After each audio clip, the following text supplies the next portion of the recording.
allow for a bit of passionata as well. Ladies and gentlemen, please remain standing for the England national anthem led by Passionata.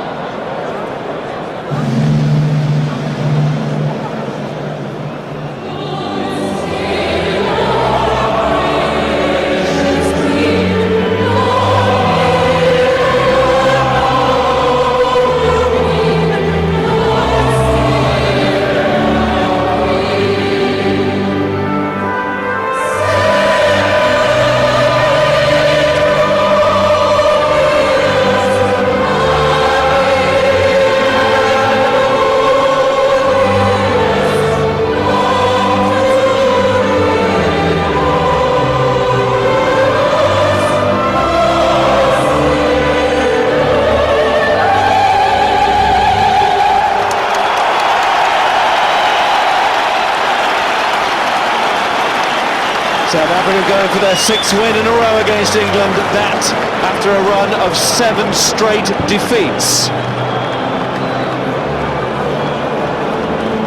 England forwards have just got to be so much more dynamic. They've really got to try and keep some continuity. They mustn't allow Scott Burger to use his power to get over the breakdown. Cipriani needs quick ball. Brian Smith in the week said we've probably got enough quick ball. Earlier in the week, Cipriani said maybe didn't get quite as much as we would have liked. England need to flow, they need quicker ball. Referee Nigel Owens.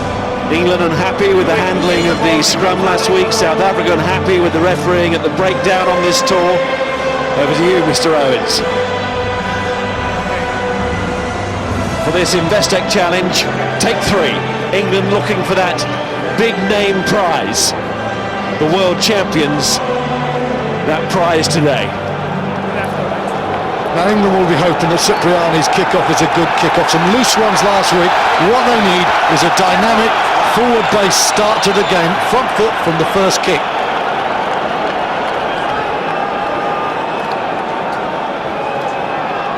Keep behind, lads, okay? Here we go.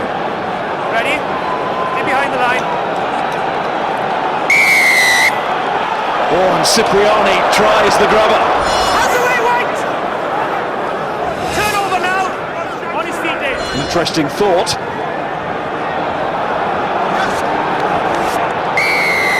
And England get a penalty from it. What a start. That's excellent from England there. Really an innovative and bold thinking there. Strategy from the team there. Cipriani's kick gave his team the chance. The forwards forced the penalty. Front foot, England wanted that. This kick goes over from Cipriani and it's the perfect start within a minute. But this is real pressure for Cipriani. He'd have heard some of the boos last week when he missed kicks. That's a clever kick. It's a bold kick for the start of an international. We said he's a lad who doesn't let the pressure get to him. Now he's got to find the snap on this kick. He strikes the ball well since he's come back from injury, but he hasn't had his accuracy. Smith will be hoping. He's still finding it difficult to find the posts. We should get silence for the kick. The request made over the tannoy for the supporters not to boo not Cipriani when he's kicking, but South Africa kicks at goals. There's a problem in Australia. Were here last weekend. Cipriani for the right start. And what a start. Those posts will widen just a metre or so for Danny Cipriani after last week. Good start. It was a good chase from the forwards, it was a clever kick, and it was a decent 3 points there.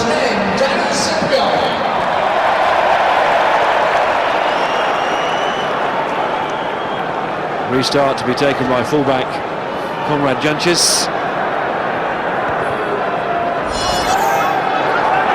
He may have put too much on that, he has. So South Africa just can't get into the game. You can think about the line-out, sorry Stuart, but they obviously have the option, and that's the one they're going to take of a scrum on the centre spot. How important, Miles, are restarts, you know. England came up with a clever one, they worked a penalty, 3-0 up. South Africa, good strike from Janches, too good a strike. England keep control of the ball, so it's 2 minutes 15 gone, and all South Africa have done is kick a ball out on the full, and England have a good attacking situation. Line, yeah? Haskell against Burger. Burger, a man that Haskell says he's modelled himself on Well, he's going to get a very close view of Skulkberger today. Come closer, White, please. Come closer. Tom Rees, of course, even closer. Pause, engage. Berger wearing 6, but he is the open side there. Danny Rousseau, they're actually playing left and right, the flankers here, but Berger and Rees is one hell of a battle. Haskell will be expected to add some real impetus to England going forward. Come closer. Crouch. Touch. Pause, engage. England get the free kick. Wasn't always the way last week. Kerr takes it quickly. Kerr will always dare. It's just his way, and it's what brought him to the attention of the England management team.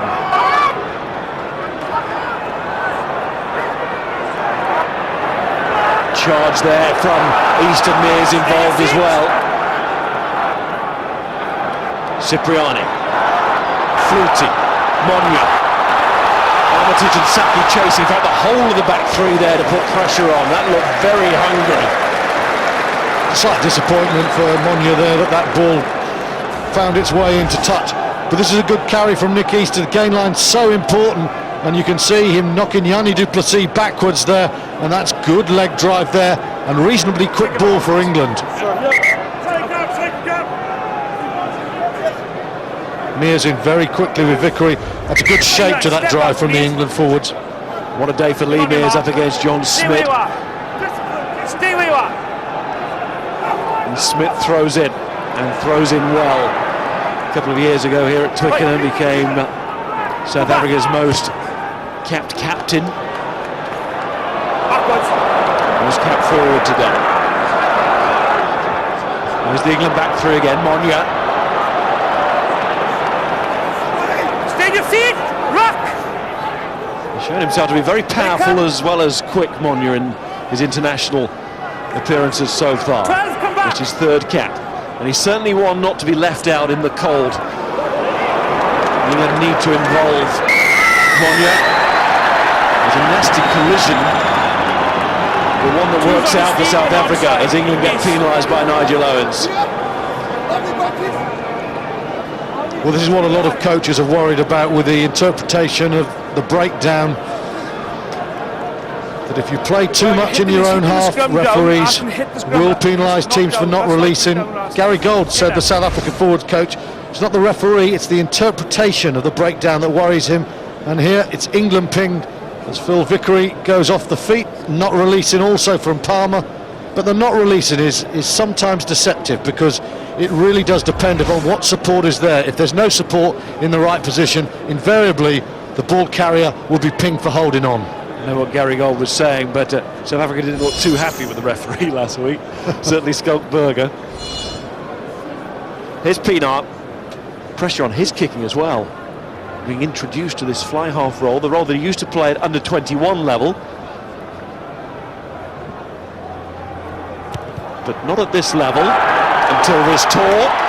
But that is a fine strike from the boot of Rohan Pienaar, the very talented player and a versatile player, trying to make a name in this number 10 jersey, like Cipriani is for England. It's three apiece. He's a brilliant footballer, Rohan Pienaar. A lot of people are still undecided where his best position is, but he's a dangerous fly half because he has real pace. And that was a good kick as well, and that'll settle him down. January, chased by Habana and Berger as well. This will be a test of Saki's come off his thigh. 1, 2.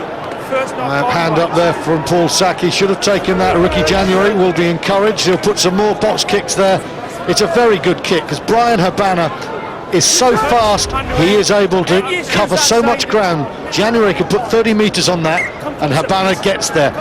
A good kick is made a great kick by a chaser, and Habana is a brilliant chaser, as is JP Peterson on the other flank. Didn't think Saki had laid a hand on it. Went straight through the bread basket, hole in the bottom of the basket. Just flicked off the arm, didn't it? Brilliant kick though, and a superb chase. Habana, we wait for the tries, but he does those basics very well. He's missed a beat lately. He'll be determined to get it back. That's good work from England. Really pour through there, and Rees heavily involved with the follow-through. Now it's been dropped forward. England will go back for the referee's first intention, that first knock-on. Well, Tom Rees has been intermittent in the first two games. There's been some really good stuff, and then he's gone quiet. This was dynamic, though, from Rees. Ball was gone, then he went down. Boot from Danny Kerr. Look at Rees now, quick as you like there. Great body angle. Unfortunately, the spill there, but that's excellent play from the England open side. Well, Rees is dining at the top table this autumn, isn't he? Smith to Berger to McCaw. Doesn't get much more difficult. It's along with Ricky Flutie, who's going Mortlock, De Villiers and Nonu. Those two guys have a hell of a hard autumn ahead of them. He's looking to impose himself still, Rees. Let's listen to Nigel We all Owens. agree the principle we scrummage within the laws. I suggest you either start scrummaging in the law. I've asked you, I've listened to you, now I am telling you. Keep collapsing this, you'll go at 10 minutes. Simple as that. And it really got in the way last week, the scrum, didn't it, of the game as a spectacle. I was listening to Nigel Owen there. It's easy to talk about the principle of scrummaging, it's the practicalities. The pragmatists will not allow the pressure to come on them. But you're right, we need solid scrums. We don't get one, so England get the penalty. Cipriani for the post. I don't think so. I think this is slightly out of range. He's going for it. He's going for it. It's a long-range kick. Yanni Duplessis there penalised, and I just think there, you know,